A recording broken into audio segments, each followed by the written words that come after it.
Northeast Texas Sports Network is dedicated on delivering the most entertaining sports broadcasts in East Texas. And if you're interested in the next sporting event stream live, visit us online at NETSN.live.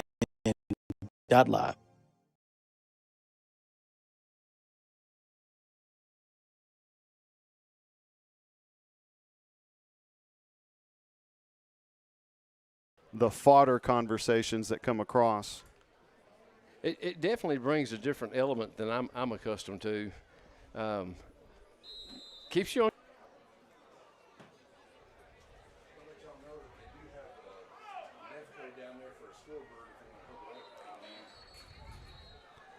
All right, Gasaway on the carry again. It looked like he was going to go inside, bumped it outside, does get stopped. No gain on that play, maybe a loss. And I'm not sure, this may be the last play of the scrimmage. You know, sometimes it's hard if he'd just fall on there. But he's had a good showing. That has fair sound.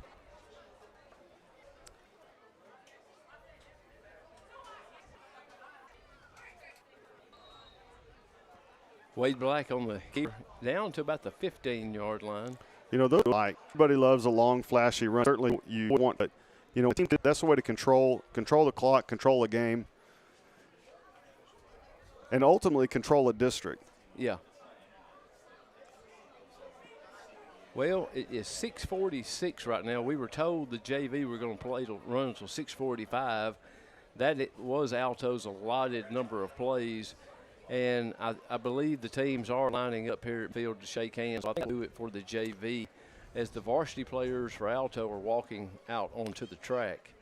I believe they're going to have about 10 or 15 minutes to warm up, and supposed to start at about 7 o'clock. We were told they would run 3 sets of 10 plays. That's 10 plays offense, 10 plays defense.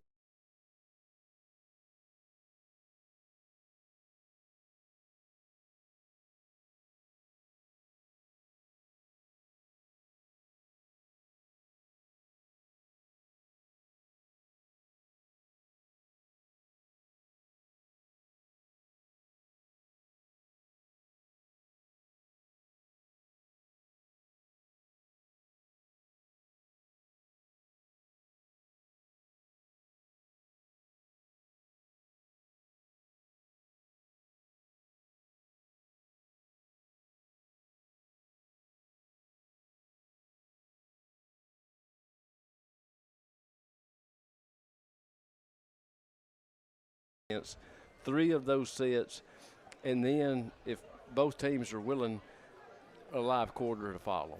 Well, certainly that would help the feel of preseason, getting to see something more normative instead of just this regular scrimmage format.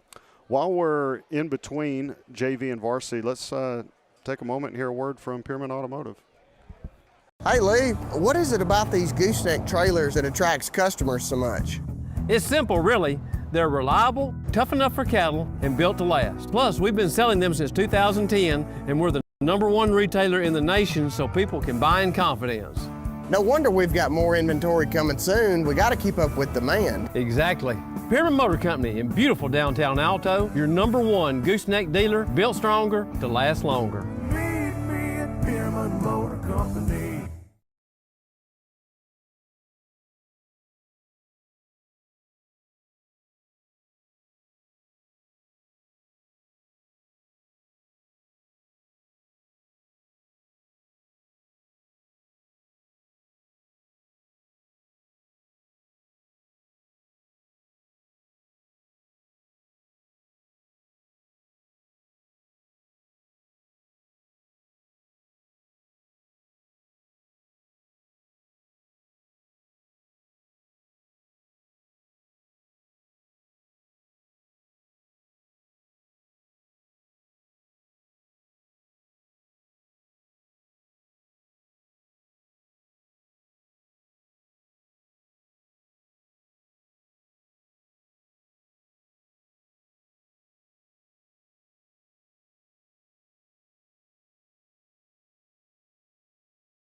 Okay, Lee Pearman back with Zach Honzell.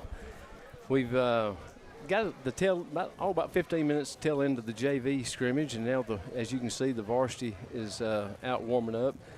St. Augustine's varsity on the opposite end of the field warming up. We're warmed up. The temperature pretty hot, and but getting a little breeze here in the press box. You can probably hear a little bit in the microphones as we're getting ready. Zach, I tell you, next Friday night is when it all starts for real. The Jackets will be traveling down to Trinity County to play the Groveton Indians, and longtime rival of the Jackets, one of just a very, very small number of teams that actually owns a all-time winning leadership of the Jackets. The Indians have won more contests, and there's a lot of those games. It's pretty close, but the Indians do hold a lead. We'll have some of that information for you next Friday night when you tune in. The game is set to kick off at 7. We'll take the air, I don't know, probably 15 or 20 minutes early to kind of give you a bit of a pregame readiness. But that's next week, and so tonight we have St. Augustine. And St. Augustine, I know that Coach Ponder thinks that St. Augustine and Timpson will be kind of on the same skill set. And so Timpson, I felt like, was a little bit better team last week than the Jackets. Timpson so we'll see how that goes. Yeah, I agree. Timpson had overall the best showing last week between them, us, and All Saints. But, St. Augustine here, they're looking to build off last year, a 10-4 season, 4 rounds deep in the playoffs, the best season they've had since 2019 when they went 13-1. And so it'll be interesting to see, and just judging by warm-ups, they look like they've come to play. And so this should be exciting tonight. And as always, if you're an Alto fan or St. Augustine fan, it never ceases to amaze me when you come play St. Augustine. St. Augustine's always going to put a field full of athletes out there, and that's what we have. I mean, they have size, they have speed. We're watching them here in the warm-ups, and impressive-looking group of kids. And I'll tell you, Zach, when you go 4 rounds deep, that means that you were one of the best 2 teams in the region. That's the regional final game or the state quarterfinal game. And so that's no fluke when you play that deep. It's not. And when you have, freshmen and sophomore and juniors off a team like that, they get to come back. That's almost an extra half a season they get to put under their belt coming into this year. That many more times they put the pads on, they go through the drills, and it does add up. It adds up. That means they've played in more high-pressure games. They're coming into this year, they're going to have more athletes that can say, we've been there, we've done that. We felt the pressure. We know what a big game is like. We know what it's like to travel. And so those are all just major advantages coming into a new season. Alto, we're looking to make a playoff appearance this year. And, just where our programs are at, St. Augustine, they made that big jump last year after, a drought. And yes. we've been in a drought, and we're looking to come out of it. That's right. And, we were talking last week after the game, me and a few people in Alto, and my opinion is, especially with as many young players as the Jackets have out here, I really do believe that as the season progresses, you've got a new coaching staff, a young team. I think you're going to see the Jackets progress and just continue to get better as we move along here. That's right. We have to be careful that we don't set the expectations too high too early. It is a new coach, new program. We have got a ton of young athletes. So what we should see, instead of just miracles right out of the gate, is just solid progress, especially to week 5. Yes. There's a rule amongst offensive linemen. By week 5, your whole offensive line is supposed to have gelled. And if it hasn't gelled by then, there are other problems. And so that's what I look for. By week 5, how has this team progressed from tonight to that day? And that upward tick, if that's what you're seeing, that's what you can expect more of going forward. And the again, the youth on this team, you're just I can't help but believe, every snap you take, and then every week that the coaches get to work with you, get to work on technique, especially that O-line and D-line. The more snaps you can take, you should get better as the year goes on. Well, that's right. And, this team, we say they're young. There are 14 underclassmen on this varsity roster. And so they're a very young team, which is exciting. It means be patient, but it's exciting because there's a solid group of athletes that are making their way through the program right now. 9 seniors on the ball club. One of the seniors is quarterback Camden Allman, and I think that is an advantage, is the fact that this is his 3rd year to start. He's a third-year starter, and, he even his freshman year, he stood behind one of Alto's great quarterbacks over the last several years. And so he got to get good experience, but he's had a lot of starts under his belt, and it certainly shows. That leadership shows up. Well, it's 7:03, so we should be getting very, very close. We talked briefly in the JV scrimmage that the shadows of the press box had creeped out to the 50-yard line. Now that upper shadow has reached the hash mark on the left side or the opposite side of the field, I guess I should say. And so we're starting to see that shade creep out. Again, home field advantage. The entire St. Augustine bench is in the shade. Now that I look at it, it almost makes you wonder if an engineer came out and shot a line, because the press box is covering almost exactly the length of the St. Augustine bench. And I can't believe that's just by accident. No, I don't think it is.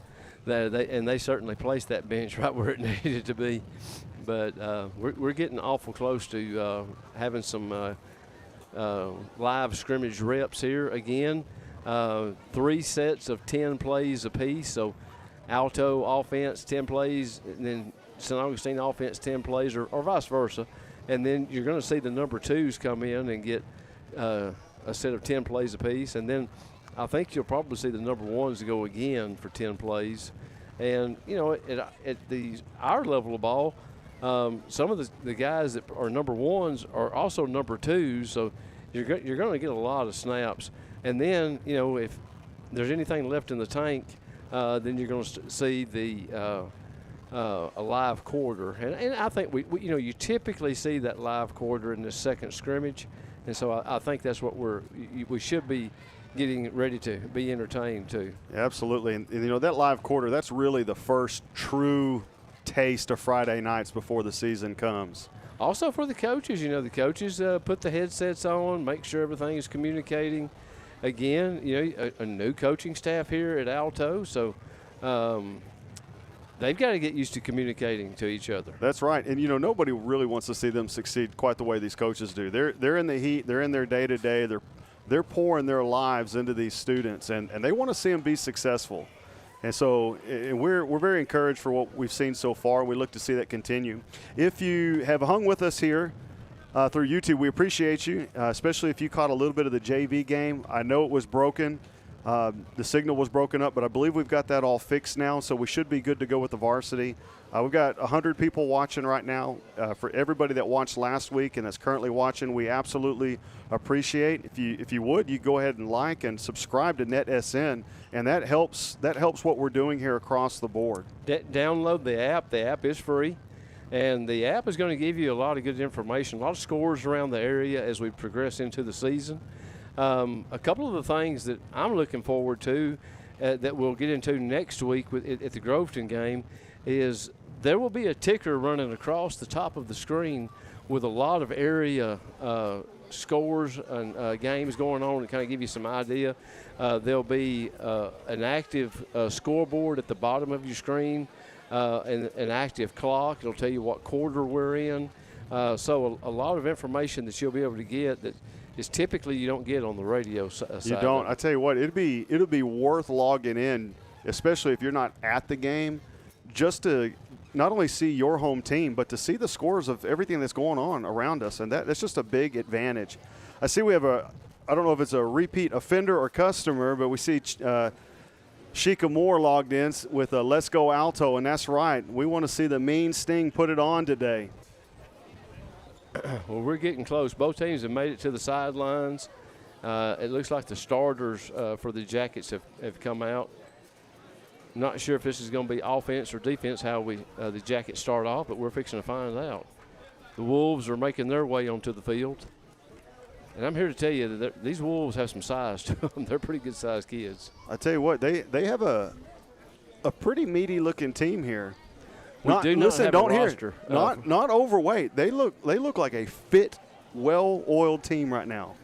And I apologize, we do not have a roster for the Wolves, so if you're watching for them, then we're just going to be able to call a number out for you. Looks like the Jackets will start on defense, and should be the St. Augustine number 1s coming out here.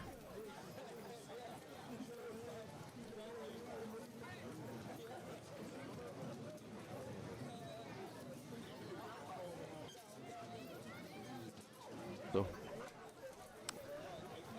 okay, 1st and 10 Wolves. Ball at their own 30-yard line.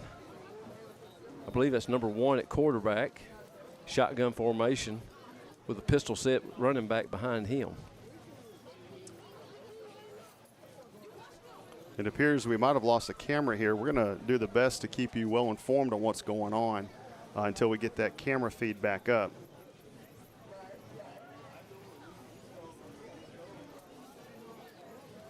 Officials making their way out. Again, it's scrimmage time for the officials too.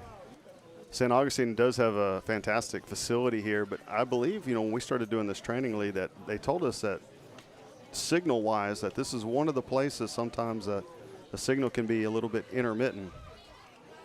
We'll do the best we can. Here we go. Shotgun formation for the Wolves. Pistol set. Sends that motion, running back in motion to the left. Throws it deep.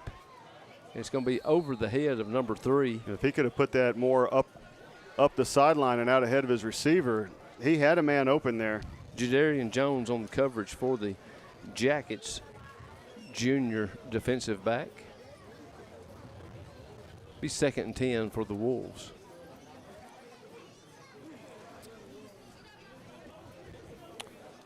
And there we go. It looks like we've got our camera back up.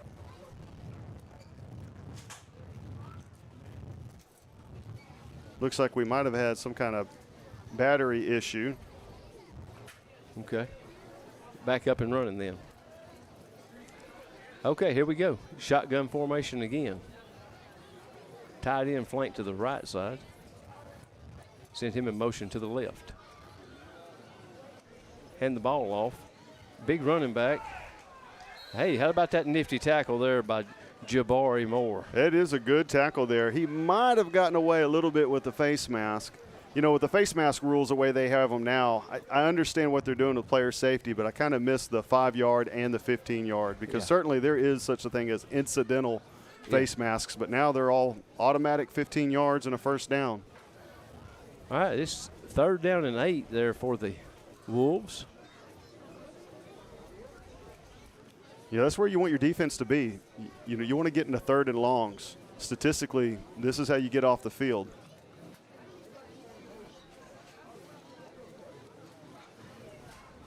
Fake the handoff, almost intercepted. A.J. Buckingham had his hands on it, but that should start the Wolves over 1st and 10 at their own 30. So a quick 3 and out for the Jacket defense if this was a live game. That's right. That's the way you have to judge these. It's easy just to get caught up. It might be 6 or 7 plays in and there's a big play, but in reality, it would have already been a turnover on downs. Our offense will be on the field. And so you kind of have to take things just bit by bit, but an excellent series by the Jackets there. 2 receivers either side, shotgun formation. Pistol back behind the quarterback, number 1. Going to run a little option. Now, I tell you, if the pitch had been out in front of number 9, that could have went along. He had to wait on that pitch you saw there. He had some space. Jabari did have the quarterback pretty well covered up there. I don't know every coach does this a little bit different. The old school way to handle that option is have your defensive end actually not attack the quarterback and just mirror him and force him into a decision. But some coaches will just put man on man. Defensive end gets the quarterback, and they expect somebody else to hit the pitch man. Gain of 8 on the play, 2nd down 2.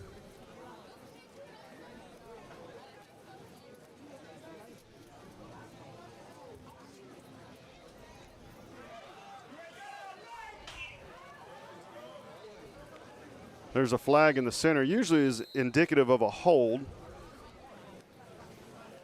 Number 10, Derek Jordan, and other Jackets in on the stop of the quarterback, number 1. Holds like that can be a real momentum killer in a game. Oh, yeah. This would have been a first down otherwise.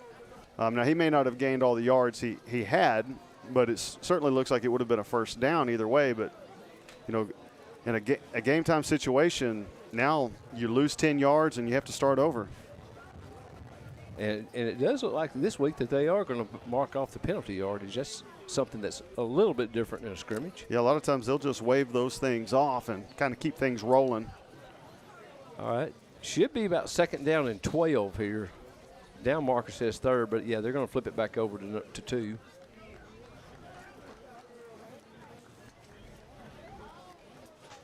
I don't think that was a design draw. I think everybody was just well covered up. The quarterback had to make a business decision. Hey, initially had good protection, then it broke down, and that's when he decided to take off.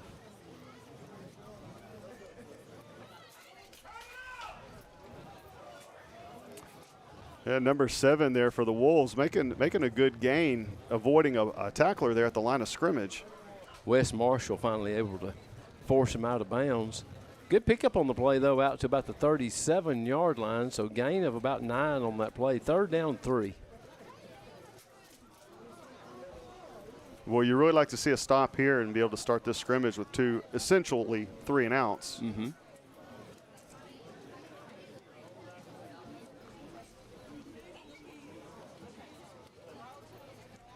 Good snap. And pass intended for number 3, but it's incomplete. That's 2 passes where the quarterback's got a good snap, a clean look, but it really doesn't look like he's working his receivers. He's just queuing in on a receiver, and sometimes that kind of tips the defense off. You don't have a progression. Pass a little behind number 3. If he'd put it on the numbers, though, he was open. He was open. But I tell you what, that's 2 3 and outs for the Jacket defense. On defense, it doesn't have to be pretty. It just has to be effective. That's right. Get off the field and give your offense the ball. That's the whole point of it.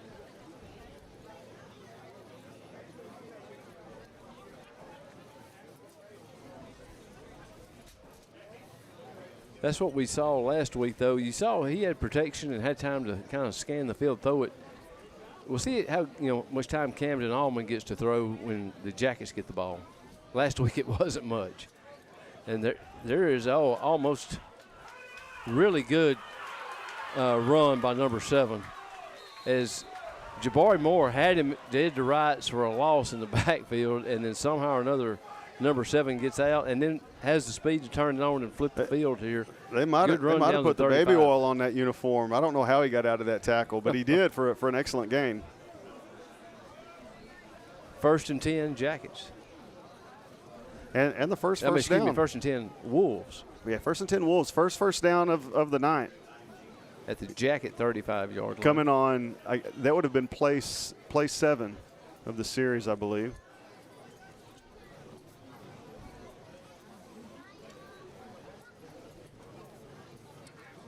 Well, 7 or 8, depending on if you count that penalty as a play. Well, that's true. I'm not sure how that works.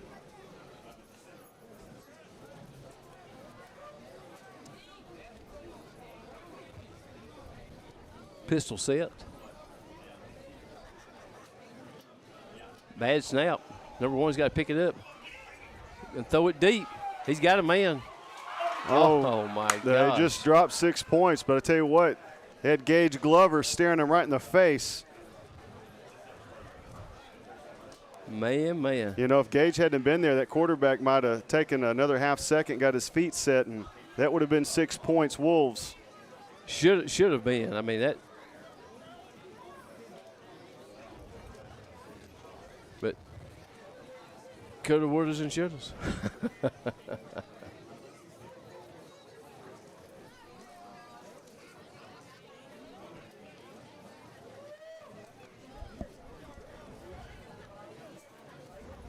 Second down 10 come the Wolves.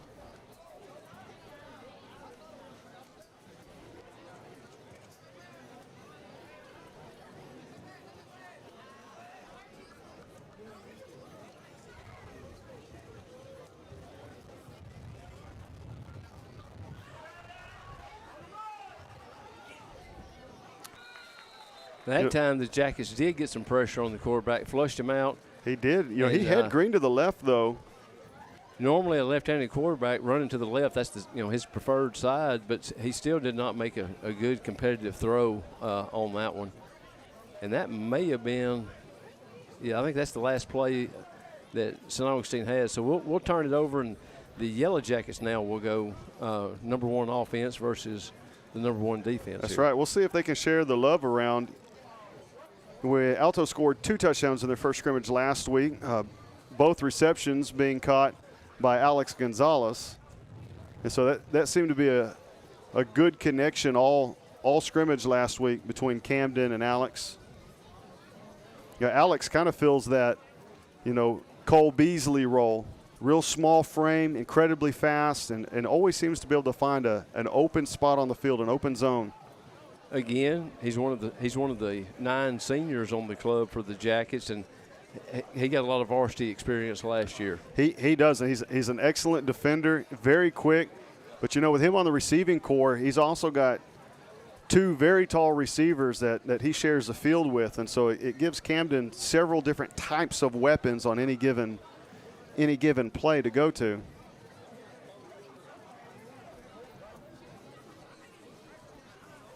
Up to 139. It looks like we've got 139 viewers going on right now, about 800 views. Tell your family and friends we're on. You can watch the game from your air-conditioned house. Absolutely. Lee, I had at least 3 people this week stop me and say, hey, we heard Alto's back on the radio. And, well, not quite. And so I had to just take the time and explain and show them how they could go to it. And so a lot of what we're doing, even in the scrimmages, isn't just us getting the kinks out, but is getting word out that you can watch Jacket football from your living room. That's correct. Or even better, come to the game, go to the concession stand, watch it live, and have it tuned in on your phone. There you go. That way, because there's just enough a delay, you can see great plays twice. That's right. And maybe one day in the future, I know NETSN has this capacity. We're not quite ready for it, but maybe one day in the future we'll have the replay feature here as well. That will be cool.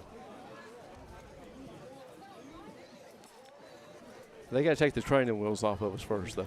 They do. I would say the only thing better than that is when you have a screen like they have in Jerry's World, some of these bigger schools in the end zone, but one step at a time. There you go. All right, Almond in shotgun formation, takes the snap, fakes the handoff. He's got him. That's what we like to see.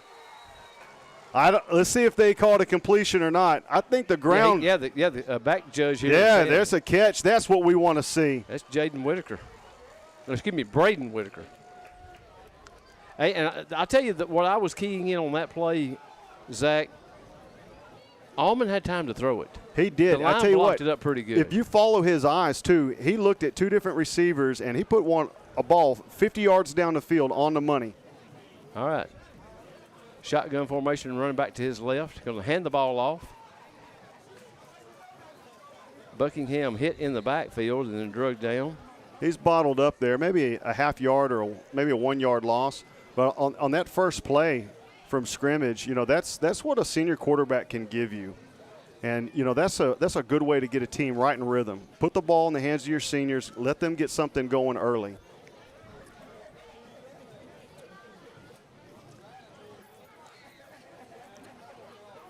All right, here comes Gonzalez around the edge. There is a flag. typically where that was thrown, you're going to see a hold, but we'll see. Yeah, a lot of times those backside linemen, especially ones that are coming up to get linebackers that are moving across, have a tendency to reach out and get a little bit of jersey. Alex with a 3-yard gain down to the 26, but we'll check the flag here. Yeah, it gained about 4 yards on the carry, but you saw that little burst of speed that he has. If you give him some open ground, he knows how to turn it on. You know, not to just continue to beat a dead horse, but or be a broken record, the Jackets getting used to a whole new coaching staff. These are all new. I guarantee you the name of the plays are good. So they're waving the flag off, looks like. Yeah, so it's going to be 3rd down and 7. But, you know, it's all different lingo in the huddle. Different blocking assignments, different plays for the running backs, quarterbacks, receivers. And this is only the second time away from Alto High School that they're, putting it in play here. So it's not going to be a well-oiled machine just yet. No, absolutely not. I mean, it takes time. It takes time they're to going to gel. move the ball down to the 24-yard line, so it was a gain of 5 on that play. So it should be 3rd. It's about a 6-yard gain. We started behind the sticks there. He's wide open. And touchdown. Chalk it Gonzalez. up. That is 3 so far in preseason for Alex Gonzalez. And that's his jersey number. But I'm going to have to start calling him Mr. Automatic. That was you could see it open up, and the ball put right on his number there. And I tell you what, Coach Ponder has to be pleased with how that offense went down the field right there on a pretty good St. Augustine team. We're talking about a team that went to the state quarterfinals last year, regional final participant, and so this is not just some also ran. I tell you what else it does, being able to move down the field like that on your first series is it instills confidence in your defense because it tells them, go get my offense the ball, and they're going to put points up for us. The hardest thing for a defense is to just keep grinding and not see your offense do much with it. Well, I'll tell you, we talked in the JV scrimmage about, at least I think, that you're going to see an Alto team that will continue to get better as the year goes on. I've already seen on that first series their better line play than what we saw all of last week. Oh, there's a night and day. I was impressed last week. There wasn't that many flags. That's usually what you see a lot of in week 1. But you could see things just starting to kind of settle in and get into a rhythm. I'm going to hand the ball off to, I believe that was Jones, Jadarian Jones. Now, it wouldn't hurt if some of these parents would start feeding these boys a little bit more corn here. I don't know. There's some of them. I mean, Braylon Kissinger, I bet you that his mom can't afford the groceries bill. Well, we've got a feed store right in town.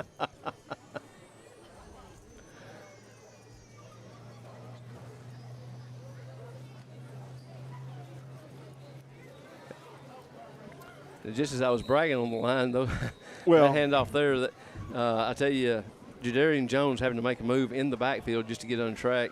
So a pretty good run just to lose 1 yard there. As we learn kind of this broadcasting system, one of the things I noticed is parents from Timpson last week going in and cutting plays and posting on Facebook a little bit of what was filmed. And so, it's not just good for our fans. It's good for football fans. That's right. He's got him open. Hey, that's taking advantage of that height right there. Chris Johnson probably about 6'5". Yeah, 6'6". I was about to say he's around that 6'5" mark. And I don't know what he's listed at, but you can't trust coaches. No. They write down what they want him to be. Well, nowadays, they don't list heights and weights in programs anymore, but that kid's tall. I don't know if they still do this. I know when I was in high school, Monday morning, you would get a book that you had to study from the team you were playing that week.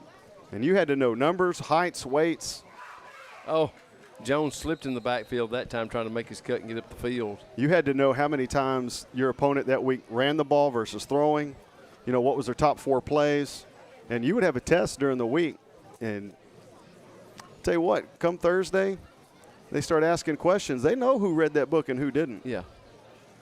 But, these kids, they have things like huddle. And that's what they ask me all the time. Hey, Mr. Hansel, can can you pull up your huddle? No, sir, I cannot. And it's not because I wouldn't love to. Allman still looking to throw. Finally tucks it and runs it. Gets out of bounds at about the 45-yard line. Gain of 4 out to that 45. Be third down and about 7 for the Jackets. On a play like that, there's the gritty part of me that wants to see a quarterback lower that shoulder and deliver the boom. But then the brain kicks in and says, this is a scrimmage, Camden. Step out of bounds. They'll give him the 41-yard line. Third down 6. You know, if you want to be a hero in that first playoff game going across the goal line, not getting your knees taken out in a scrimmage. Little wildcat formation here. Going to be a direct snap to Jones. Going to run a sweep around that edge. He finally gets to the sidelines, cuts it up. I'm not sure where he steps out. He's going to step out about the 49-yard line of the Jackets, so it'll be about 3 yards shy. You know, I'm going to have to believe the referee over there. He's a little bit closer to the action to me, but I didn't think it was a very fair spot there. Doesn't really matter as a holding on the play against the Jackets. That's right. It's all academic when that yellow flag comes out. That'll be a 10-yard mark off, and we'll try third down again. I don't recall seeing the wildcat play last week. Do you recall? No, I don't. To a running back. And he may not want to run too much, especially because you get your quarterback as a lead blocker on something like that. That might be something you test and just kind of leave in your back pocket. All right, here we go. Third down. Let's see if he goes ahead and throws it. I mean, there's no reason to be overly conservative here. And 54 for the Wolves. Tracks him down in the backfield, sacks him, so the Jackets will back up. That might be all of the plays. It may be. Camden didn't even see him coming, but looking at where his receivers are at, pretty much everybody was covered up. He might have had something over on the left sideline, but expecting a quarterback to make that play on the run would be near impossible. All right, while we're in between two sets of plays, why don't we hear a word from one of our sponsors?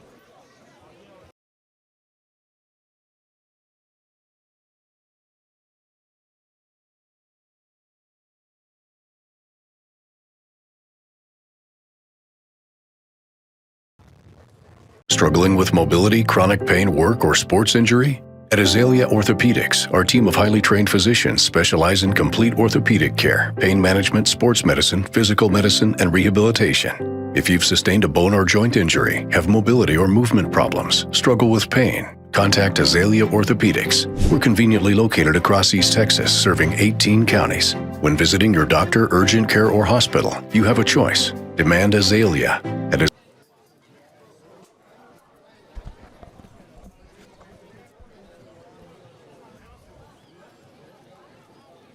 All right, we're going to run the Wildcat to this near side here, this time with Buckingham. Buckingham cuts it up to the 34-yard line. So I guess the Jackets were not out of plays. They were not. And I think I was talking – I know I was talking about Camden, but I had my numbers backwards. I think it was Derek Jordan playing quarterback the last several plays. Yeah, I think you are right. And now that should – I think that's the I'm kind of surprised they came back out just to run one more. You know, they could have just chalked it up and say, hey, next series run 11. Yeah.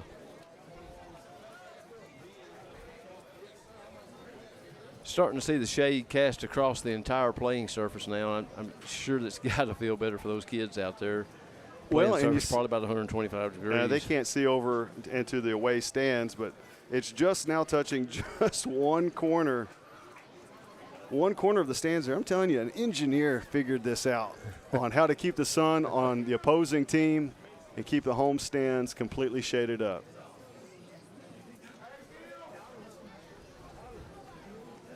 Well, you know, ones on ones, I think it was fairly even. St. Augustine had their chances with some drop passes, and the Jackets took advantage of some really good completions. We saw Alex Gonzalez with another score, Chris Johnson with a good catch. So the running game really never got going in that first set of downs, but the passing game looked pretty decent. I mean, if you were going to score it technically, you're looking 6-0. Yeah. But if you take that drop pass in the end zone by the Wolves, 7 out of 10 times, that's going to be 6 points.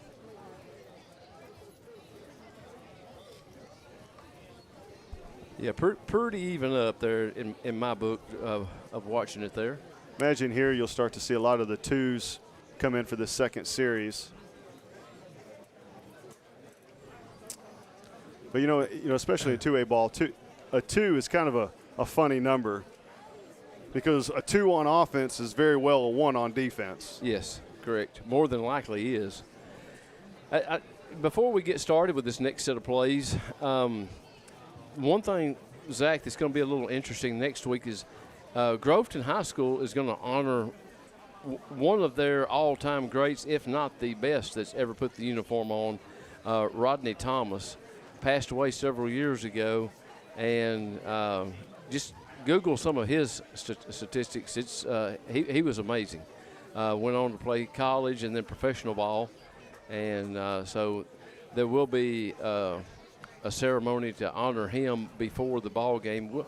We'll do our best to get as much of that on air as we can for the viewers. Again, because you may have some Groveton people watching that as well. You can watch it from all. Well, that's true. And, you know, as heated as that rivalry is, there's also a time just to appreciate greatness. That's right. All right. Starting our second set of 10 plays each. Now, this is the same quarterback for St. Augustine. Number 1 still in at quarterback. Number 59, Eli Middleton's going to have his hands full with their right side tackle.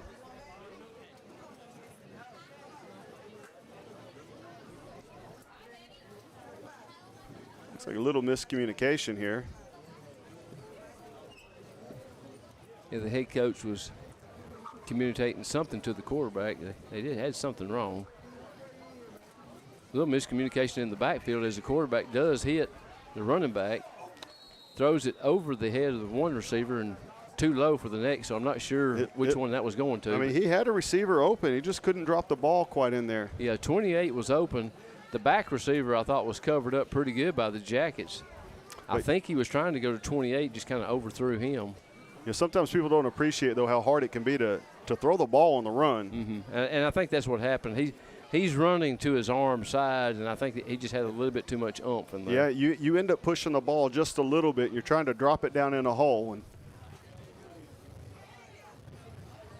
you know, being off by a foot, that's all it takes. That's right. Less than.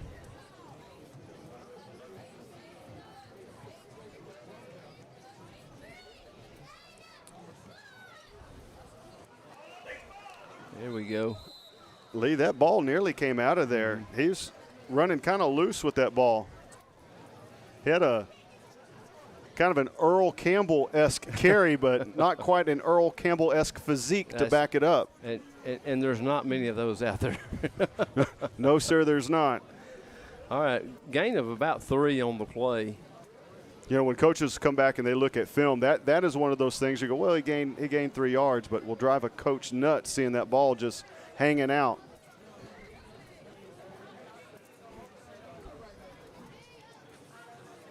You can tell the physical size difference between that offensive line and that defensive line, but yet the Jackets are holding in there pretty decent. That time, open running play, and 22 is going to have the first down. Yeah, ran a little counter to that opposite side there. About 8 yards. Just about the time we brag on them, then they'll bust a play on them. They do. Out to the 43-yard line. St. Augustine's running a lot of these kind of stretch run plays and less just downhill, as you would call it.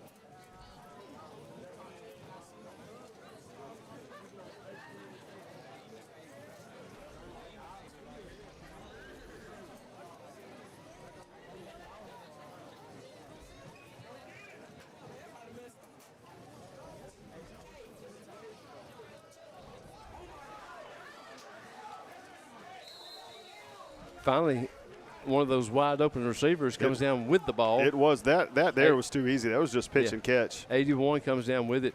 I thought A.J. Buckingham did a pretty good job there, just bringing him down in the open field. A.J. kind of went low, at thigh level, which, you see the size that he was giving up. If you run up to that kid and hit him in the chest, you're probably going to bounce off of him. He might have been an offensive line if he'd been an Alto. Yeah. That's a big, tall receiver. First down yardage picked up by the Wolves. 1st and 10 at the Jacket 43.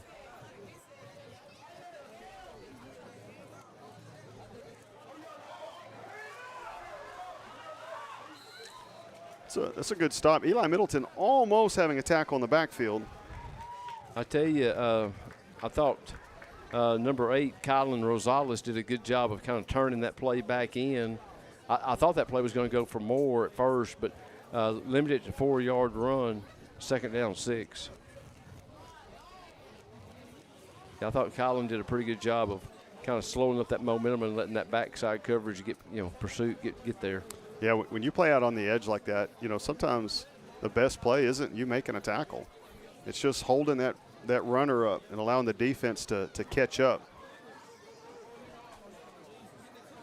I'll tell you what, thankfully, the two schools moved this scrimmage back an hour this week. Here we are, 7:40, and we do have complete shade on the field. That JV contest was pretty hot. How about this screen to the near side here? Number 22, I believe, is going to take it, and he will score. Yeah, that one there was that well was executed. Nice. Yeah. Sometimes on the defensive line, you have to have in the back of your mind, if I come through too easy. At this level, that is just so hard to coach up right there. All your instincts on that defensive line is to go get that quarterback, and it is just so hard to say, oh, this was too easy. I think that's something you get as you get older. We're getting close to 1,000 views here on this broadcast so far. And, we appreciate everybody that's tuning in and watching. And you're the reason we're here. Yep. Subscribe. That way, every time there's a game, you'll get a notification that, we got a ball game on. Like the channel.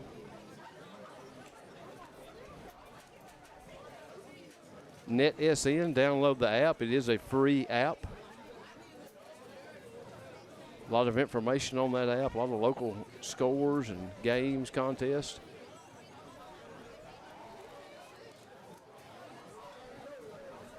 And we sure do appreciate NETSN picking up the Jackets this year and giving us some coverage here. And if you're like me, you can be at one game and have another game playing on your phone.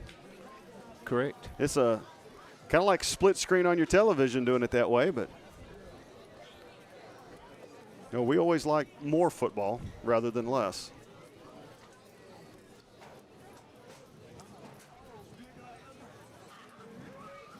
Just feels like we should be right at the end of the 10 plays. Number 85 with a good catch. Brought down by number 12, Arturo Cabriales. This second series is looking a lot better overall for St. Augustine. Arturo, one of those young kids, sophomore kid, going to get a lot of playing time. I watched him in the junior high program last year on JV.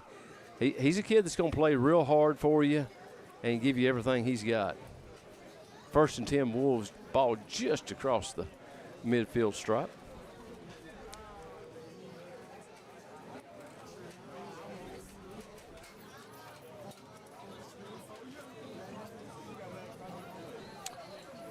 Paula Lowe, we see you watching there. We appreciate you tuning in and listening.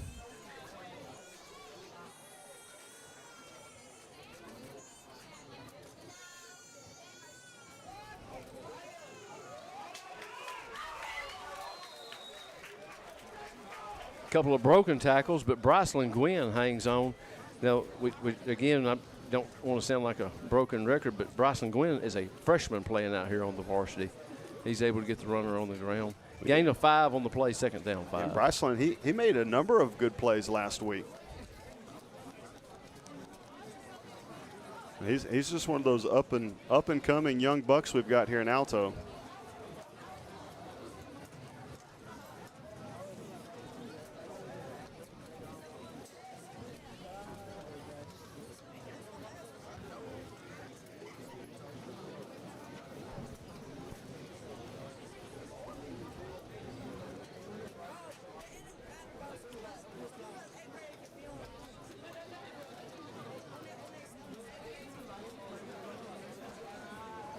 I'll tell you another thing next week adds the excitement of the cheerleaders on the sidelines, the bands tuning up. I mean, you're getting ready for high school football.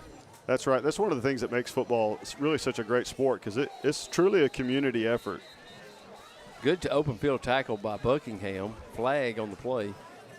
Yeah, this is going to be in the vicinity of a hold. Holding against the Wolves. You could see the left side there. If you tune into the line play like I do, the left guard was in the backfield. Really is almost a penalty where he's lined up, and I knew, I said, where his stance is, he's going to pull, and sure enough, he went around and made that opening block. I'm not sure if he's the one that got called for the hold, but you could see that starting to happen there. You know, one other aspect you see here in a scrimmage like tonight that you're not going to see come game time is there's no play clock. And so the flow of the game is just a little bit slower than we're going to expect to see come next Friday. A lot of young kids on the field for the Jackets during this series. 2nd and 15.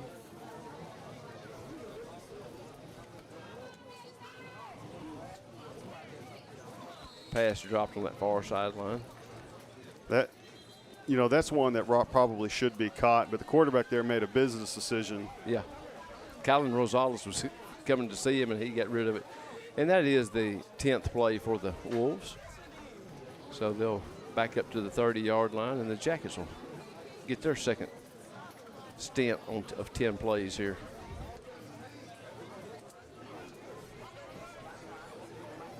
A little different flow to the game, too, Zach, than not having the third team involved. The three-way scrimmage is a different element.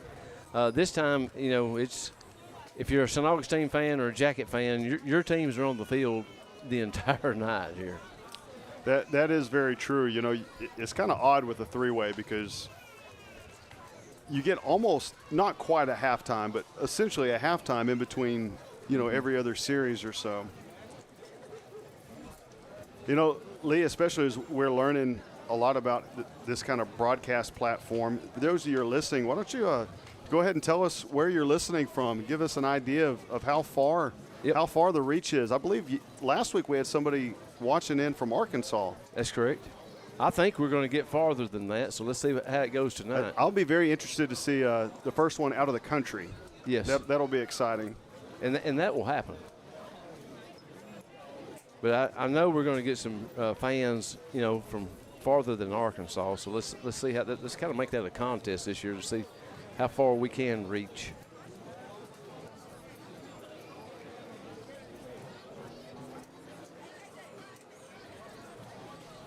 I don't know. People might not want to listen to this old East Texas drawl that we have. They may not be able to understand us. Now need to see if NETSN can put some closed captioning down.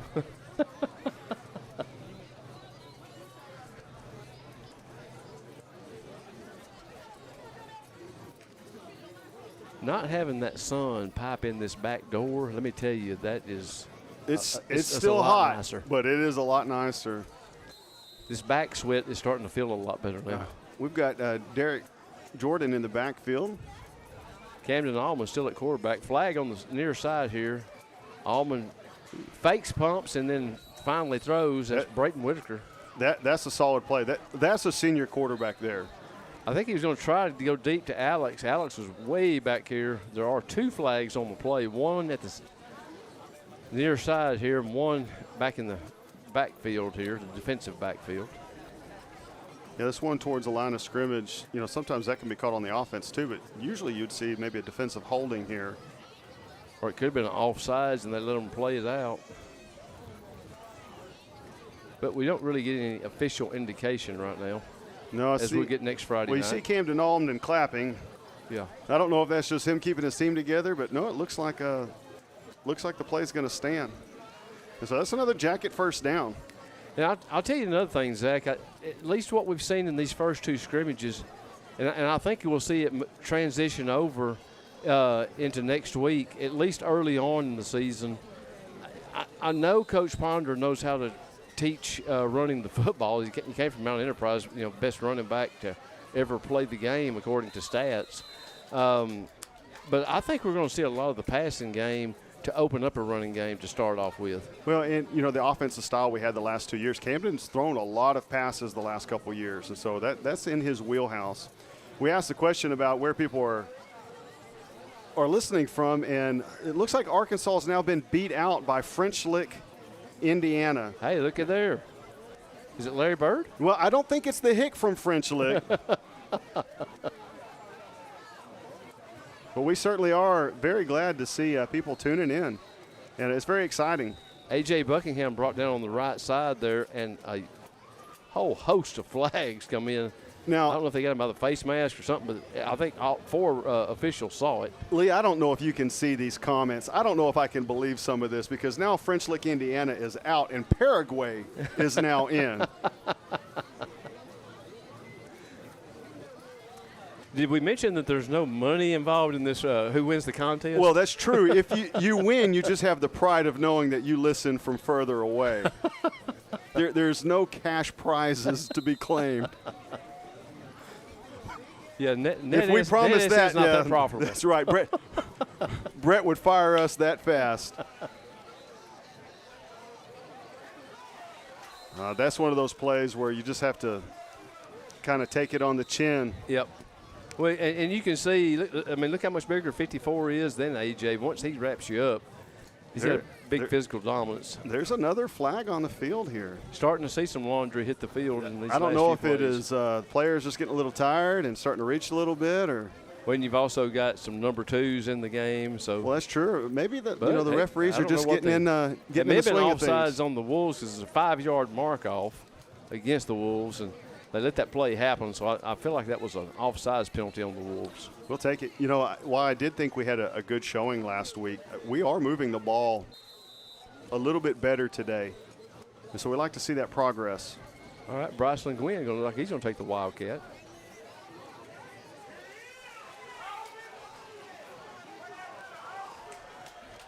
Yeah, you might be able to hear the stands below us yelling for a holding call, and I might have to agree with them. We might have got away with one there. When you're on the offensive line, you can get away with some holding, but tackling the defenders kind of frowned upon. But, you know, if it doesn't get called, it didn't happen. That's right. You know, I had a Little League coach tell us one time that if you weren't cheating, you weren't trying. Weren't trying, that's right. Now, he also tried to tell us that was a Lombardi quote. I don't know about that. Good block for Almond on the edge there. And, oh, my goodness, almost intercepted by number 10 of the Wolves. It looked like he had the space. He could have ran for a first down there. You know, sometimes quarterbacks have it in their head, though, hey, I'm a quarterback. I want to throw the ball. I believe that was Jones, the running back, that got that good seal block that allowed Almond to get turned around and get square with the line of scrimmage to make a throw. But luckily for the Jackets, it goes in and out of the hands of the defender. You know, it's been a while. We haven't gone to any of our taller receivers here. Yeah, Braden Whitaker and Chris Johnson both had a catch in that initial series. Chris Johnson not in the game right now. Braden Whitaker is. Jones with a run down to about the 35-yard line.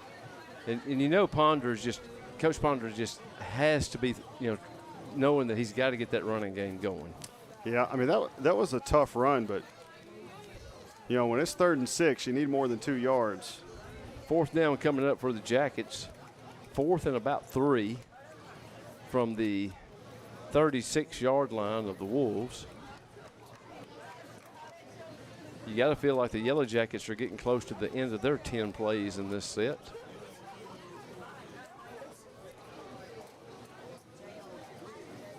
We've got Braden out wide. He's looking his way.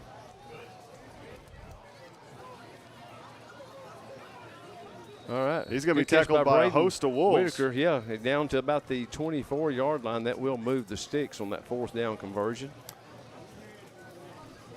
You know, if I'd have been thinking a little bit earlier, I'd have tried to keep a rolling clock of how many first downs we've had. But we have certainly moved the ball more efficiently tonight than we did last Thursday. Pass protection for the quarterback has definitely been better too. The running game blocking has not still been where we want to see it. But again, you know, we want to see improvement, and we have seen improvement from last week to this week.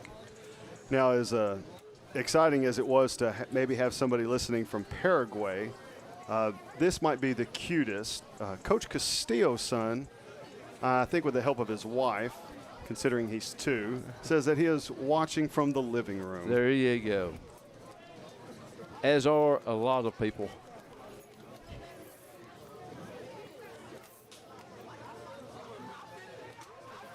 Camden rolling out to his left. This time, it takes a knee there.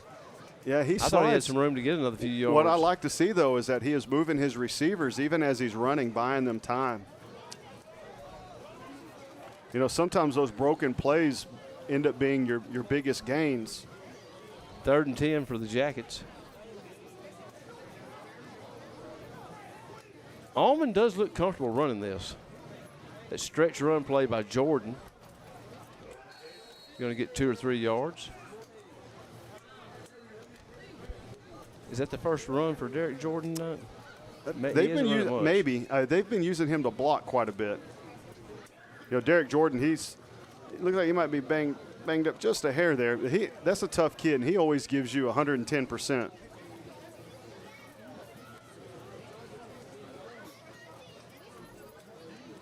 Now, some coaches might argue whether you can give 110% or not, but I had one coach, Les Ray. I believe he's still coaching up at Grand Saline last I heard, but Les Ray, he used to tell us that we had to give 300%. I don't know how that works out on a blackboard, but we didn't dare argue with him. Well, that is the end of the 10 plays allotted for the Jackets. And so we're going to go to a 3rd set of 10 plays now. You know, in these comments, we have a Savannah Dover saying that they should have hosted a watch party. And especially on these long away games, that's not a bad option. You could host a watch party and get everyone together and be like watching the Cowboys on. There you go. Well, actually, I hope it's better than watching the Cowboys because we plan on winning.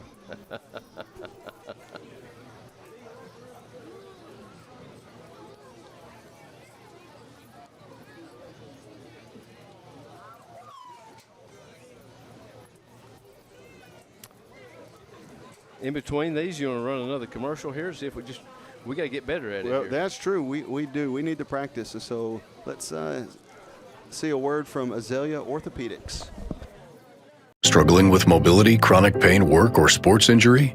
At Azalea Orthopedics, our team of highly trained physicians specialize in complete orthopedic care, pain management, sports medicine, physical medicine, and rehabilitation. If you've sustained a bone or joint injury, have mobility or movement problems, struggle with pain, contact Azalea Orthopedics. We're conveniently located across East Texas, serving 18 counties. When visiting your doctor, urgent care, or hospital, you have a choice. Demand Azalea.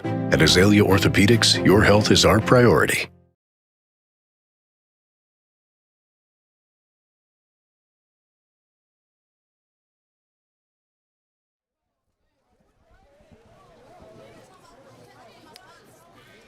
We'll get smoother with this equipment as the year goes on, we promise. We have a few more, added to the list here. One for NETSN crew, the Alto booster. If you've never considered being a part of the Alto boosters, it's really amazing how involved our booster club is here, headed up by Jason Duplashane. They do a great job getting things set up for the game and making sure everybody's got the equipment they need. And it's a way to be involved in the athletic program here. And that's one of the things you want to see, and every good athletic program does see, is people invested in what's going on. It does take the community effort. This is, maybe I'm going to just kind of put this out in the ether because it is something I'd like to see evolve, and probably was once upon a time a part of Alto football in the Alto community. Growing up, you always knew if it was homecoming for any given town because the whole town would be painted with school colors. Yes. And, it just seems like those kind of things you don't see quite as often anymore. We would have the cheerleaders the Sunday before. Yeah, they would put ribbons on every post there was.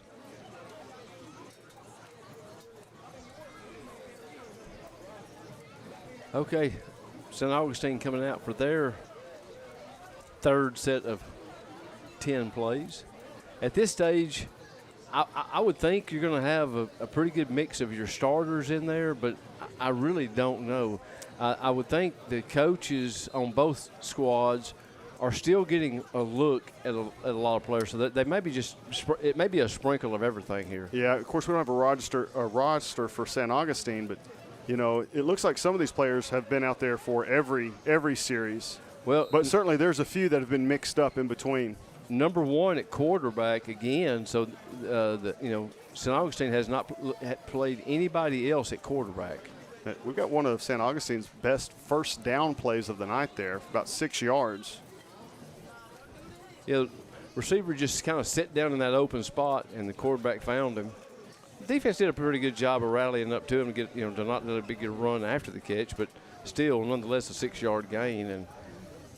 And St. Augustine, like any other team, will take 6 yards on first down all night. Absolutely, and if you're just tuning in, each team has one score apiece. St. Augustine, frankly, they've looked pretty well coached. Just a few little, real minor miscues.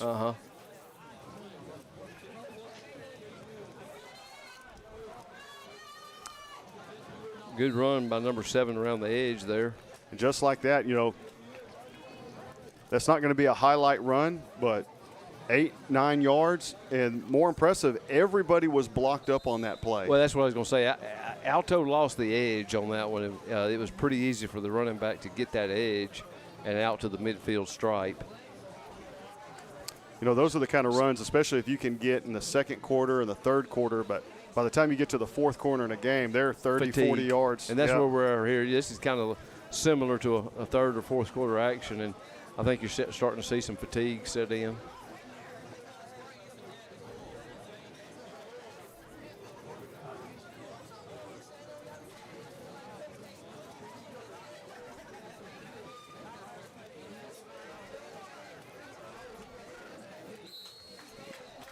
St. Augustine had 2 receivers there, but they did come down with the reception. It's going to be another first down for the Wolves.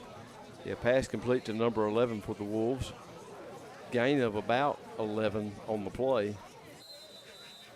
St. Augustine, as the night goes on, to me is looking better offensively. I don't know if they're settling in and just kind of maybe they were a little too amped up early in the game, but they look better in the second group, and they're looking pretty good right here in this third pairing. They're more consistent on running the ball, and if they'd have caught those 2 early passes, we'd be talking a lot different in that first series. Well, indicative of a team that went 4 rounds deep last year. And they started last year 1-2.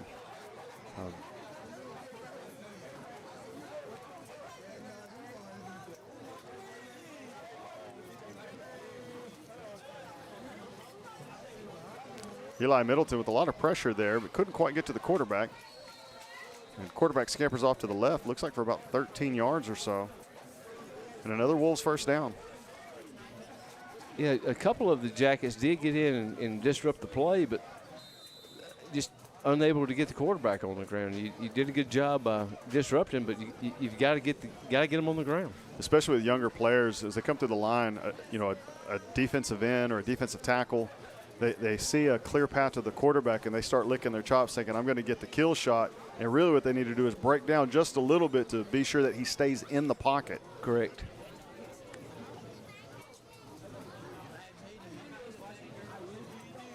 Again, number 1 at quarterback, the entire scrimmage, nobody else has taken any snaps for the Wolves.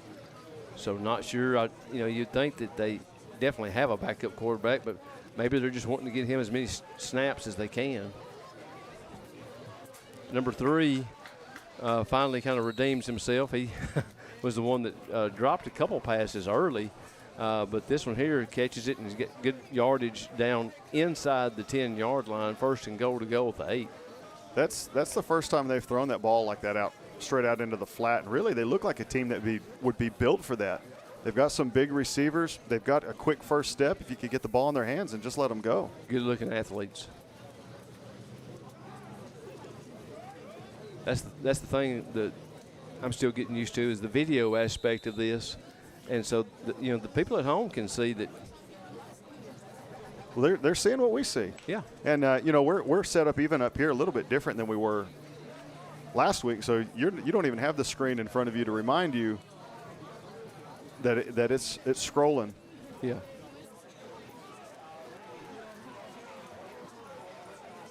It's a pretty good defensive stop right there. It was. But, hard running by their running back there, too. You'd like to see Alto's defense stiffen up here as St. Augustine's inside the 10-yard line. The field shortens up. The spacing's a little bit different.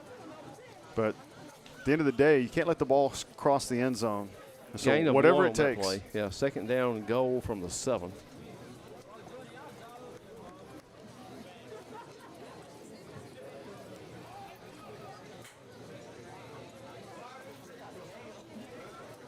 Everybody in tight here. Ball's on the ground. There's probably somebody in St. Augustine that was licking their chops there going, hey, some old school football about to happen, but they put the ball on the turf. Yeah, you can see the flanker on the right went in motion, and the quarterback just pitched it back to him, and it was fixing to be a downhill run over that left tackle. Smash mouth football. And, if you have the size advantage like St. Augustine does, to me, that's what you want to do is just pin your ears back and go with that smaller defensive front. Well, yeah, that's the way Grapeland played last year. Line up and pound the ball. 3rd and goal from the 11 now, though. So I think this changes your thinking here. Going to get 2 stabs at it. You see them spread the field this time. I would be looking at number 3 on the left side. 1-on-1. Got a tall receiver there. Maybe put one in the corner. There goes. No. And that's where he's looking. I tell you what, they ran a slant there and right in his breadbasket, but he just couldn't quite hold on to it. That's 12 points they've left on the board due to drop passes. Alto coach in the back of the end zone there giving Whitaker some advice. 4th and goal to go. As a coach, you see those plays where you have drop passes, and in one way it's frustrating, but in another way you go, hey, that's why we have these scrimmages. Mm-hmm. We're going to clean those things up, and those are going to be points when it matters.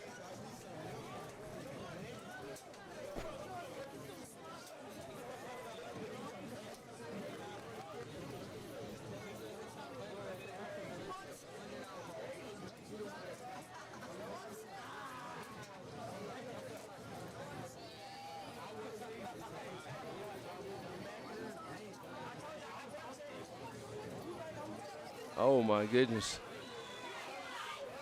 Yep, he got in. That'll be the 2nd score of the night for St. Augustine. That kind of the same play design. You fake it to that number 3 that was lined up against Whitaker, but they just swung the back out of the backfield and hit him. And I thought the Jackets might be able to get him to the ground about the 3 or 4 yard line, but he just showed his strength and kind of pushed it on in. And is that all of the plays? St.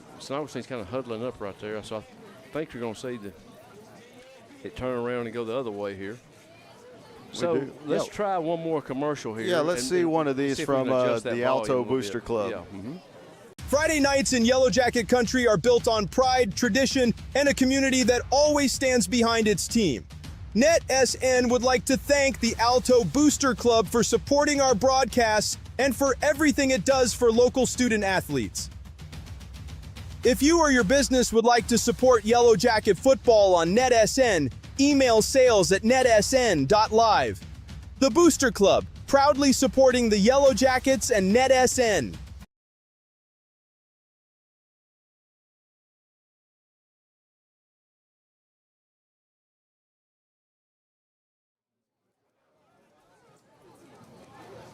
Okay, we're back. And no, that was not the 10th play, as the Jacket defense is still on the field here.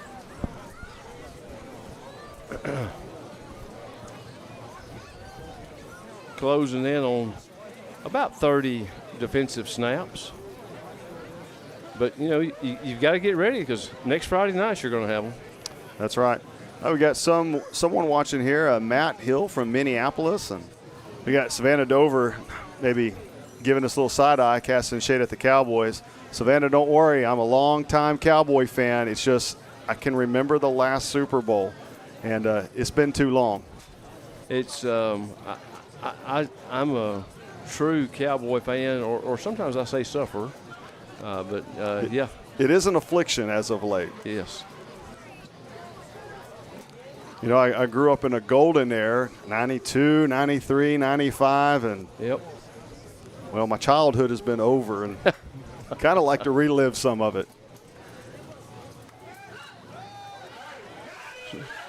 Swiveled those hips and caught number 9, and he shows his speed there as he races into the end zone. Yeah, that excellent play. You know, Defender fell down here at midfield, and then when he caught it, it was off to the races.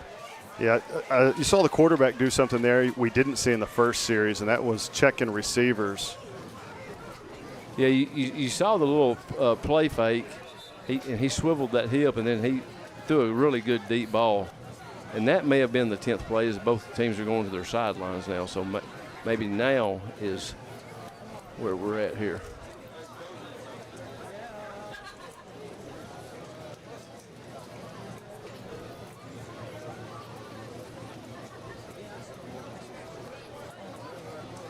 Well, I'll tell you what, Zach, I don't know that I've ever felt 92 to be feel this comfortable.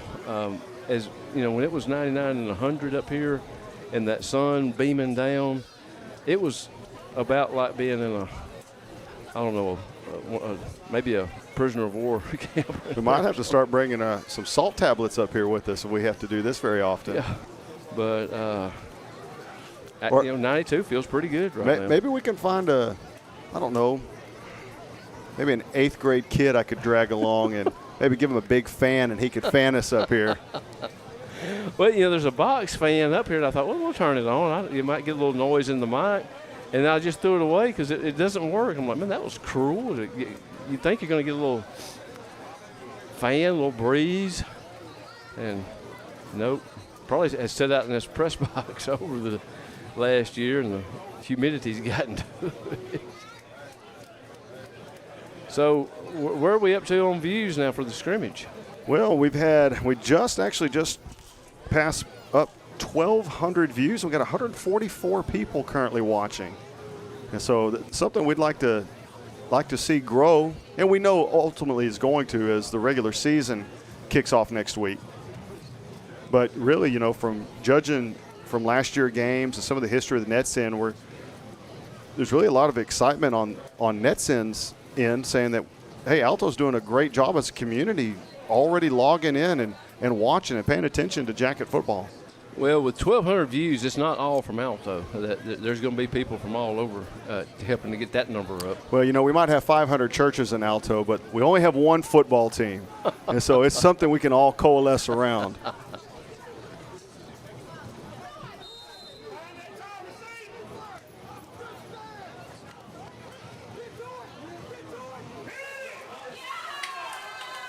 Bryceland Gwynn at quarterback on that snap. Hand off to Jadarian Jones. Yeah. I tell you what, with Bryceland at quarterback, you might see some quarterback runs here. I would expect to see him use his legs a little bit, but there was nowhere to go there. Nope. St. Augustine's defense was all over that. Loss of 6 yards on that run.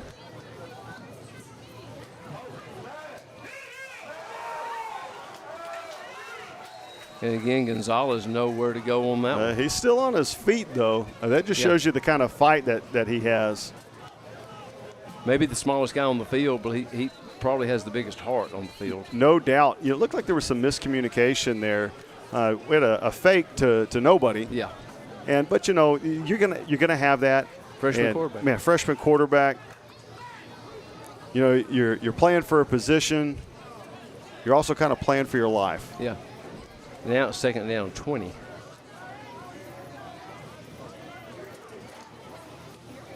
It's a direct snap to Derek Jordan. I'll tell you what, this is the worst that the Jackets have looked offensively all night.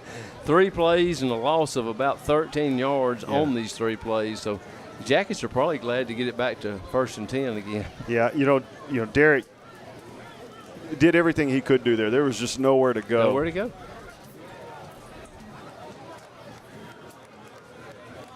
Looks like we've got somebody tuning in here from Durango, Mexico.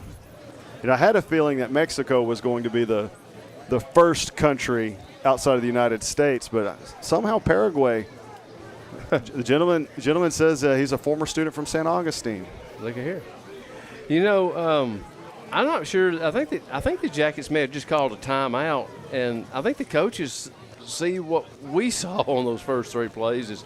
That's the worst they've looked all night, and it's and it starts up front. There was very, very little blocking going on. Well, you see Camden Alden come back out at quarterback. Now that's better. He's got a little bit of time. Nowhere to throw, but still managed to gain a yard, maybe 2.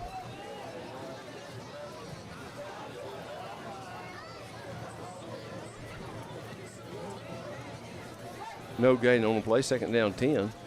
But it just wasn't a jailhouse break that time. No, he at least had a little bit of time to consider what he was going to do. Uh-oh. Braden Whitaker had some time to consider, and I think was getting ready to see where he wanted to run and didn't secure the catch. Yeah, he would have had about a 7-yard gain there. 3rd and 10 Jackets. You got to catch the ball first.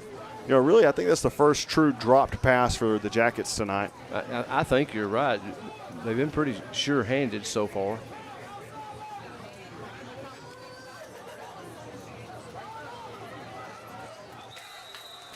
He didn't catch the number of that who they handed off to. Yeah, I but couldn't no see. Some kind of inside trap they had going on there. Okay, it was Buckingham, 15. All right, well, there's 2 3-and-outs for the Jackets on this series. Going to huddle up again on the sideline.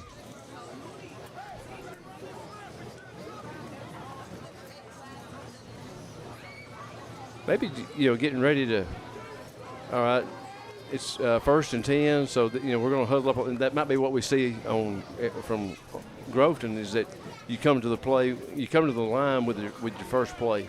Yep. Yeah, I think you're right. Lee, I may have to change Sunday sermon to something about lying. There's I'm not going to call her out by name over the air, but I'm pretty sure she is not calling from North Korea.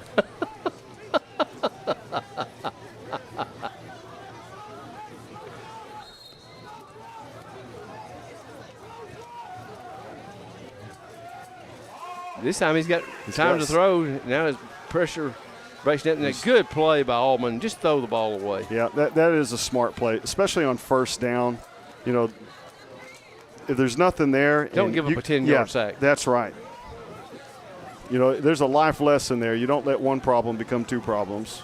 Well, again, good initial protection, which we've kind of seen that most of the night.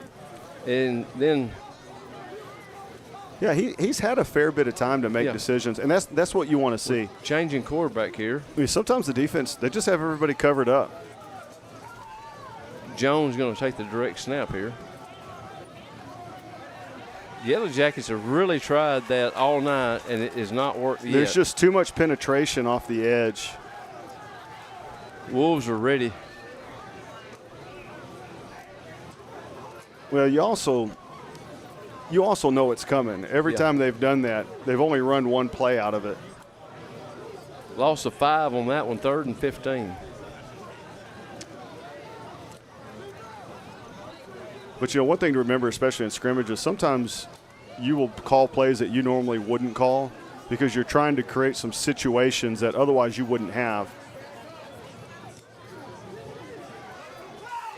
Going it deep to Gonzalez. He's there. And so, it looked like to me the defender was there a little early. I thought he got there. They'll probably wave this off, but I thought he got there just a hair early.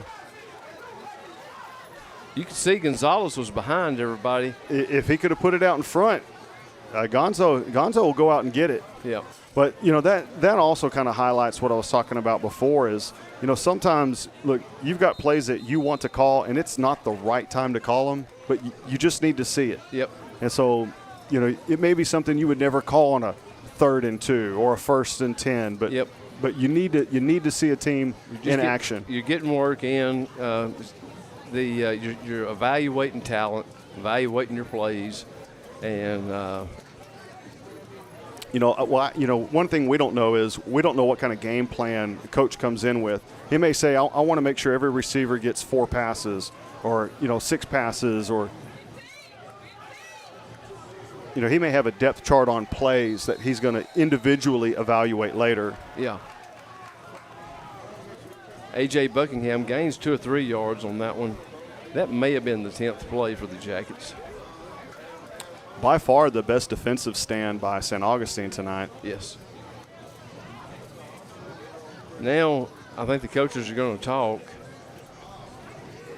This will be the time for the live quarter. So we'll see.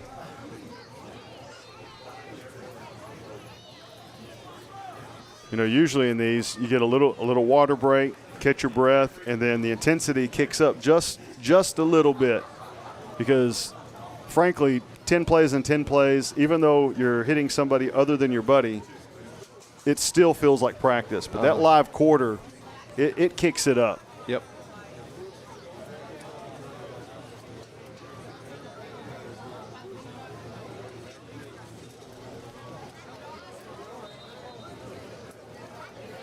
And it appears that, we are going to stick to the – I mean, I'm not seeing any signs of, hey, we're done.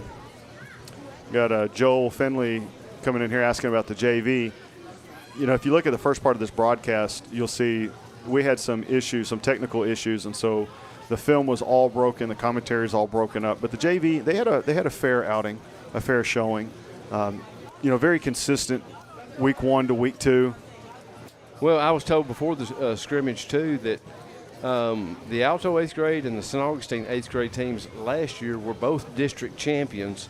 So you knew you were going to get a good contest there, as most of those kids, play on this year's JV.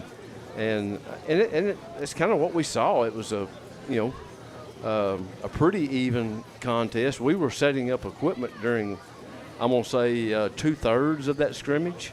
But I thought Alto looked okay during that scrimmage because they're playing pretty good talent. Yeah, they are. And a couple of their big-time players last year on 8th grade, they're playing up with the varsity, so it's not exactly the same group of kids. But overall, you have the same general talent pool. Mm-hmm.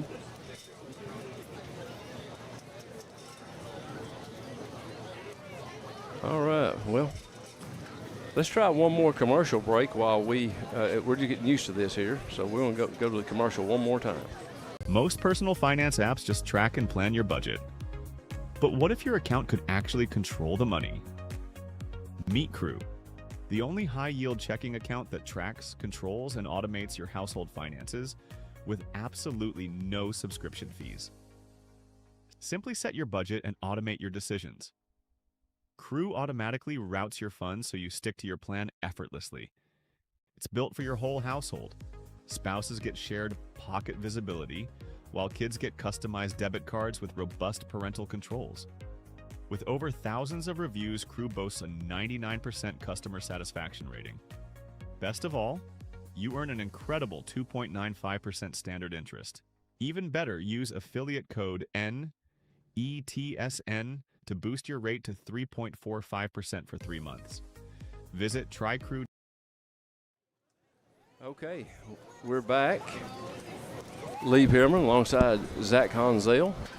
And Zach, it appears that we're getting ready for a live quarter. Typically, you see the team that kicks off, that wherever they being the return team catches the ball is where that drive will start. You don't see any actual returns. That's right. You also see extra points with no rush. You're basically just getting some practice for your deep snapper, holder, and kicker. But we'll see as this quarter moves along here. If you've been watching with us, we appreciate you staying with us and watching. And if you're just tuning in, great timing because we're getting ready to go to a live quarter and our first kind of true taste of Alto football this 2026 season. So everybody here is getting a little bit of a water break, including the referees. You know, I imagine the field's still holding that heat pretty good. The field very well still may be 100+ degrees. Yeah, that turf gets pretty hot out there. And just a reminder to everybody that next week, it is go time. The Yellow Jackets will travel to Groveton, Texas, take on the Indians, and they'll be the game will start at 7, as all the games this year, as my understanding, start at 7. So no 7:30 kicks this year. We'll be coming on live, I'm going to say at least 15 minutes before the game to get started with a little bit of a pregame and get you ready. So if you can't travel to Groveton next week, remember that NETSN is going to bring the games all year. So make sure and subscribe and click the follow and all the other stuff that I'm not good at explaining. Well, Lee, if they're tuning in and listening, they know what you mean. And then it's going to be some really cool features that we'll turn on next week to add to the broadcast. So I think you're going to like it, so just kind of stay tuned for that. Not sure who's going to kick off to who on this start. St. Augustine starting to walk out onto the field. The Yellow Jackets kind of huddled up on the 20-yard line on the far side. And maybe they're going to start at the 25-yard line. I think they've just agreed not to kick here. Yeah, that appears to be so. In which case, it means looks like Alto will be on offense first. Yeah, Alto 1st and 10. And so, everything that happened before this, all academic. This will be our first kind of true taste. So we should see them kind of kick it into gear a little bit. What do you want to bet that the first play here is a pass? Well, judging by the way tonight is going, that seems to be the only consistency they've been able to find. And Camden has done a good job of finding open receivers and putting the ball on the money. Okay, here we go. Wide receiver, 2 receivers to the left, 1 to the near side. Yeah, I'd be looking to his left side up there. Tight end to the right. And boy, what do I know? A.J. Buckingham with a run and gains about a yard out to the 26-yard line. It looked like he had some room, but St. Augustine closed up really good. Gain of 1 out to the 26. It looked like maybe if he'd have just put his shoulder down, he might have been able to squeeze out an extra yard or 2. First time that we've seen the play clock running. It's in this end zones. You get the play clocks running. There it is. He's got green grass ahead of him. Oh, my goodness. Takes a knee at the 29-yard line. Gain of 3 on that play for Almond. Early in this scrimmage, he took a shot, not too bad, but right on the sidelines. Makes you wonder if Coach Ponder didn't sit him down and say, "Hey, slide, son." Yeah. 3rd down 7. Oh, yeah. Hey, you got to keep playing that out. When you get the defense to jump like that, the rule is throw it deep. Throw it deep. All right, that'll change it from 3rd and 7 to 3rd and 2. But I tell you what I like there is that's something you didn't see a whole lot of last year. Nope. Silent counts or on twos, anything to kind of throw the defense off. And the other thing earlier in the year, and I know from the lineman's aspect, you're ready to get going, and it's awful hard to not jump yourself. Got another inside trap here. And he got the first down. For a first down. Yeah, man, when you can pick up yards like that, cheap yards, it's just really good on your offense, especially if it's like a 2nd and 4 and you get a cheap first down. They would not have called that play on 3rd and 7, I really don't think. But on 3rd and 2, it opens up the playbook. But it also shows that you have some confidence in your own offensive line that they don't jump. Uh-oh. 54 brings down Almond in the backfield.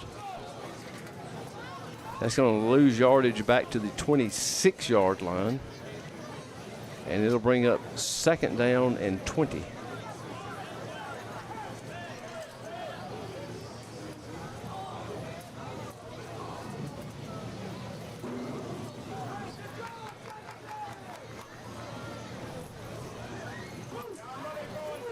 Anthony Rodriguez, you're exactly right. This would have been great to have live stream, especially from a few years back with some of Alto's great teams. But you know what? It is here now, and no Alto fan has to go without being up to date on what is going on the gridiron here. Okay, A.J. Buckingham with a run of about 6 yards on the play out to the 32-yard line. 3rd down, 14 for the Jackets.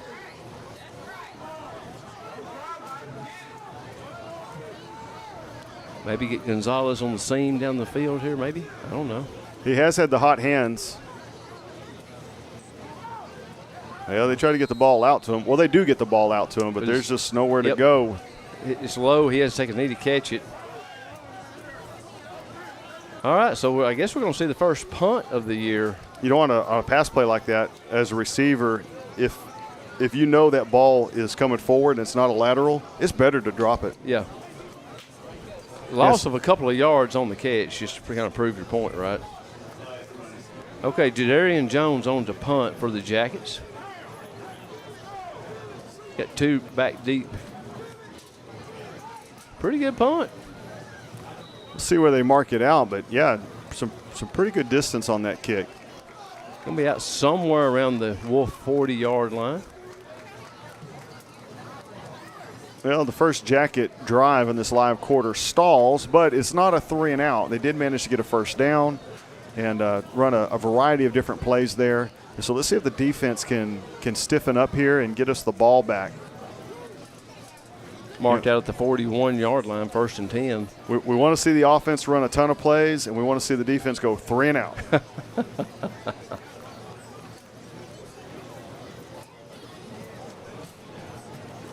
You know, a good day on defense is when you don't have a lot of opportunities to make great plays because your defense keeps getting off the field so quickly.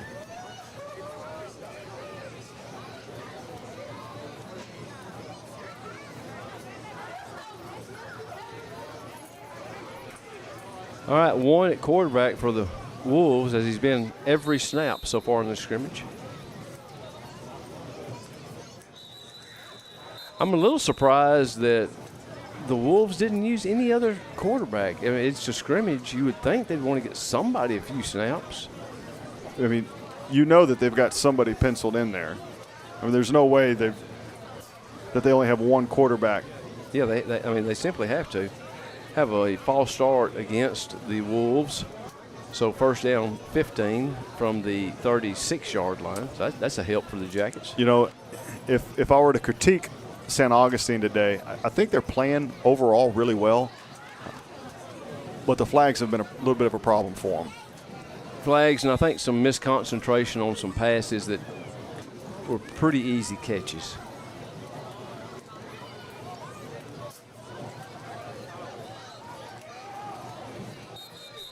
There we go. Number 12, Cabriales, and number 7, Wes Marshall on the stop for the Jackets. No, really, that's a good run by St. Augustine. Very patient of that running back to wait for his blockers and have a hole develop. Gained 4 out to the 40-yard line, 2nd down 11.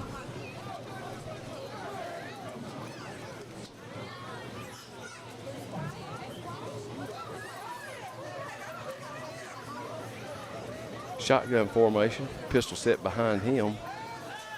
And throw it out to the flat, wide open. A missed tackle by the Jackets, and I guess he stepped out of bounds, number 11. He did. They're very fortunate that he did. He's got some speed there. A lot of good-looking athletes on this team. Steps out at the Jacket 47-yard line. Gain of 13 on the play. 1st and 10, Wolves.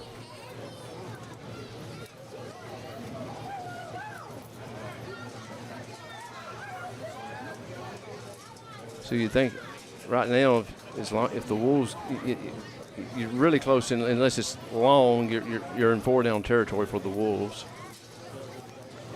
Bad snap. Well, you're across the 50. It's a scrimmage. Yep. There's really no reason to punt. Number 7 on the carry. Down to about the 34-yard line, but he is slow to get up.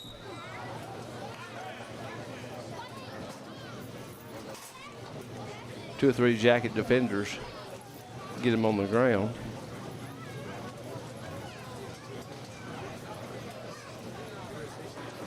Scrimmage, so you hope it's just maybe a cramp. I hope It's not, hard to tell. Yeah, hope it's not anything bad for this kid. You know, usually when it's a cramp, you see him go ahead and stretch it out and lift that leg up, but I think it may be something in his hamstring or the back of his knee.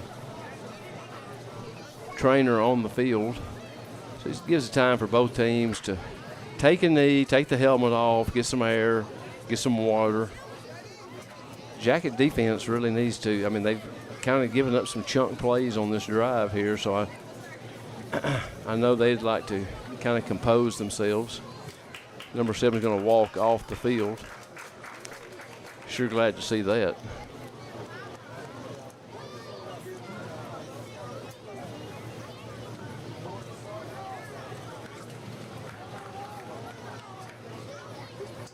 I tell you, if I'm the coach, he's played his last play for tonight. You're going to need that kid in the regular season. Yeah, you're going to need him next week. Mm-hmm. You know, and so there's not really a whole lot of recovery time. So wish all the best for him. Okay, 1st and 10 are the Wolves at the Jacket 33-yard line.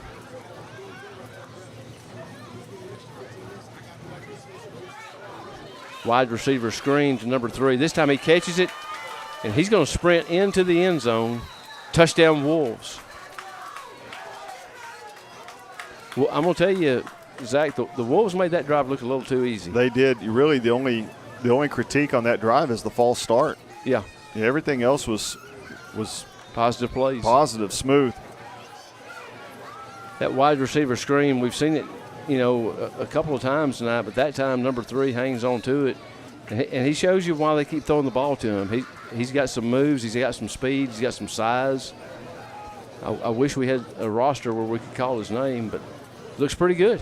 Yeah, they have several receivers that have some good size to them. Kind of looks like what I expected to see from the Wolves tonight. I mean, you're talking about a 4-deep team from last year. Point after is no good, wide left. And so the Jackets will get another crack at it here. I would assume they're going to put the ball down at the 25-yard line. That would seem to be the format they're going to run with. Yeah, like they did last time. Not sure if we have a running clock here or not. Let me see if I can see it. It's kind of hard to see. Yeah, we do have a running clock. There's about 6 minutes to go. The clock is running, so about halfway through this live quarter. Something about this little peel box that we're in. The part of the field you can see very clearly, but your peripheral is limited. It's not meant for press up here. It's meant for a scouting booth, a coaching standpoint, but it does make it difficult because we're about 2 foot back of the front wall of this, and it just doesn't allow you to see the corners like you'd want to. And but anyway, we do about 6 more minutes to play here in this live quarter. You know, judging tonight versus last night, our common opponents here, it looks like the Timpson-San Augustine game will be one of the games to put on your calendar. It sure does. Allman, with time to throw, throws over the head. Luckily, that was not picked. As I can tell by the way that number 1 is acting, that is a cramp in that calf.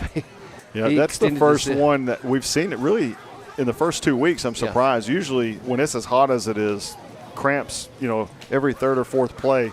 Well, he really extended himself to get up to try to make that interception, and that's what you see late in the game, dehydrated, extends himself, and that cramp, that calf just locked up. I don't know if this is making a difference or not, but I wonder if the wet bulb system that they're going to, keeping more water and a little more rest throughout the week when it's hot and humid, is keeping the amount of the balls on the ground, keeping the number of cramps low. Buckingham puts the ball on the ground. St. Augustine says they have it. And so do the officials. 1st and 10, Wolves at the Jacket. Where are we going to mark it at here? Maybe 25-yard line.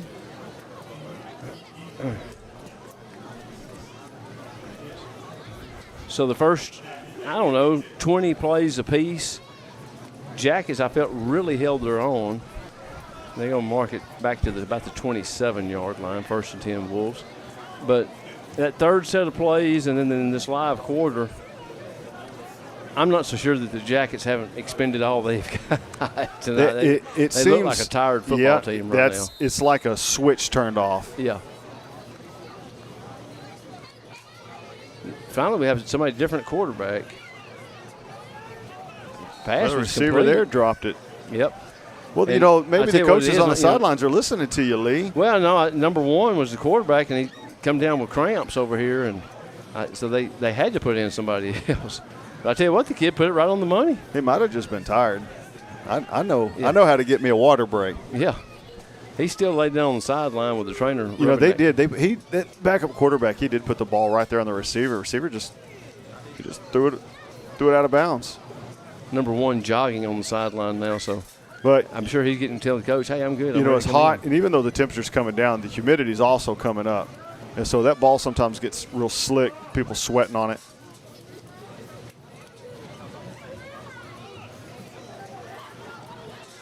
Okay. Well, the Jacket defense rallies up to the ball there. A little bit of fight there. Yep. And really, that's the single biggest thing you can look for in a scrimmage is how hard is my team going to fight. Yep. Gain of about 3 down to the 24-yard line, 3rd and 7. Going to stop the clock here, St. Augustine, to get a water break and decide what they want to run on 3rd and 7. I don't know if they're going to get number one back in the game or not. I don't think they are. He's still on the sideline walking around. And I think one of the things I look at. No, he's looking for his. No, he's going to join the huddle. huddle. Go back. I look at Timpson, I look at St. Augustine, not only the level of competition that we've seen week to week, but size-wise, it looks like they're going to match up well. Yes. I tell you what, Coach Ponder said that he felt like Timpson and St. Augustine were on about an even par, and I would agree with him. Both teams have good-looking athletes. They do. Good size, good speed, good. I think both teams are going to have a respectable season. Jackets just trying to fight to get back to that. All right, 3rd and 7 come the Wolves, and number one is back at quarterback in shotgun formation, pistol back behind him. 3 receivers to the right, 1 to the left. Watch this one to the left. Send a man in motion.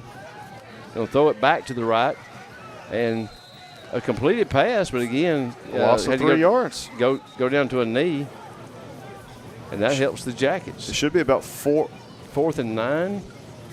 Oh, no, they're calling it incomplete. Okay. But still going to be 4th and long. 4th and 7 for the Indians. And so it's a good opportunity to get the ball back. Yep, show a little life here, defense. They're going to bring the 3 receiver set to this near side now. I'd like to see us try to work the ball back, into Jabari's hands or, into Chris Johnson's hands. We've got some really tall, athletic receivers. Braden really Whitaker. Basketball players. Yeah, Braden Whitaker, basketball players that can go up and get the ball. Pass complete to number 3. As you see, that number 1 kind of had all day to throw that he pass. Did, and he was wide open. Yep. Down to the 5-yard line, 1st and goal to go.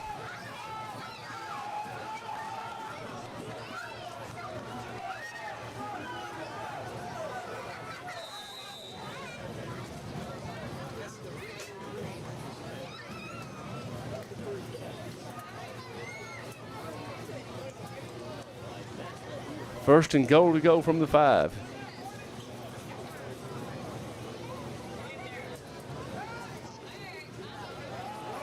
To the corner. Oh, my gosh. Pitch and catch.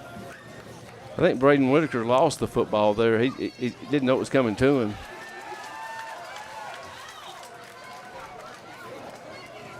I see a flag on the play. There's a flag down at the 5-yard line, but I'm not sure what that's about. It's pointing towards, they're pointing towards against the Yellow Jackets. Offsides against the Yellow Jackets. Penalties declined, and the result of the play is a touchdown.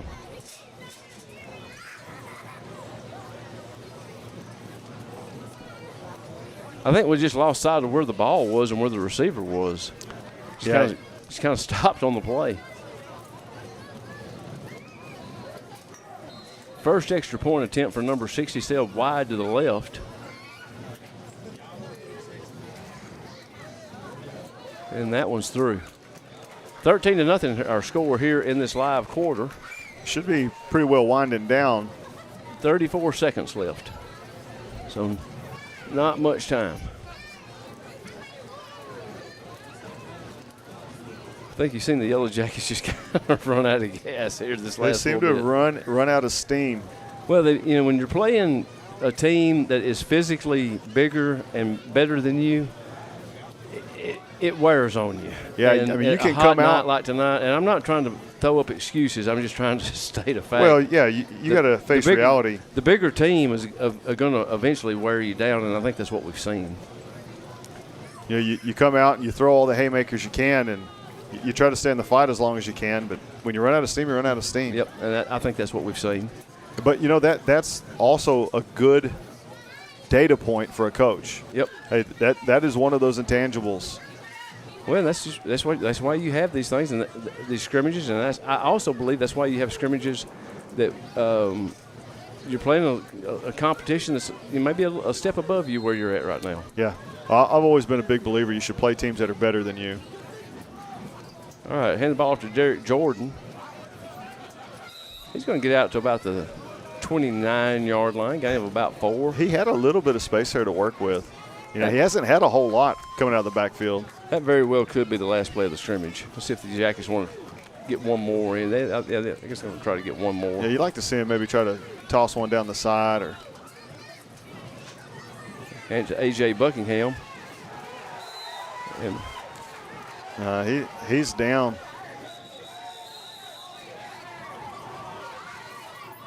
And that is the quarter. Buckingham still on the turf there.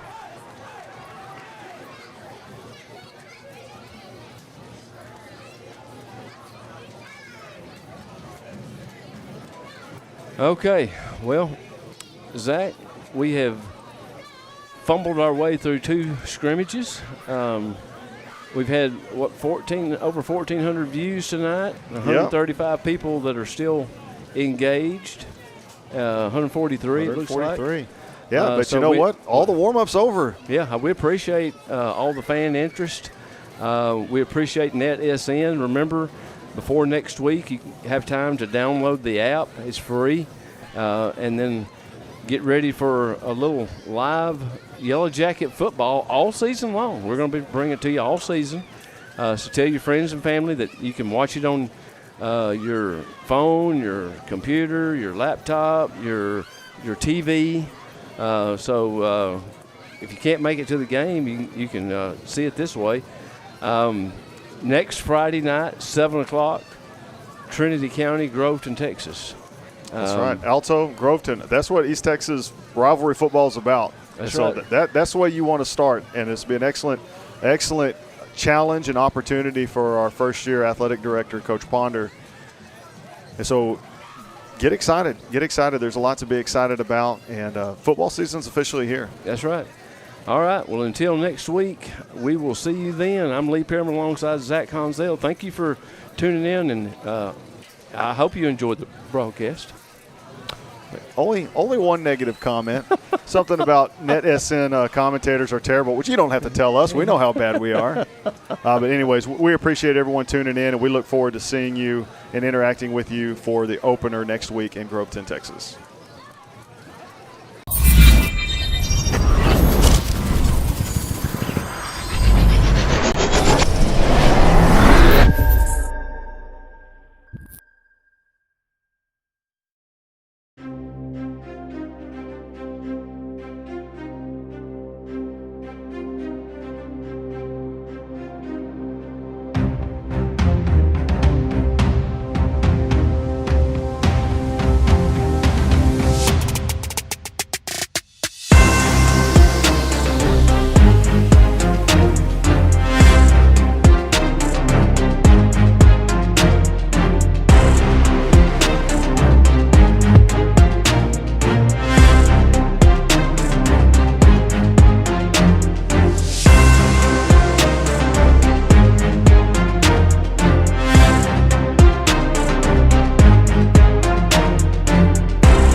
The Northeast Texas Sports Network is dedicated on delivering the most entertaining sports broadcasts in East Texas.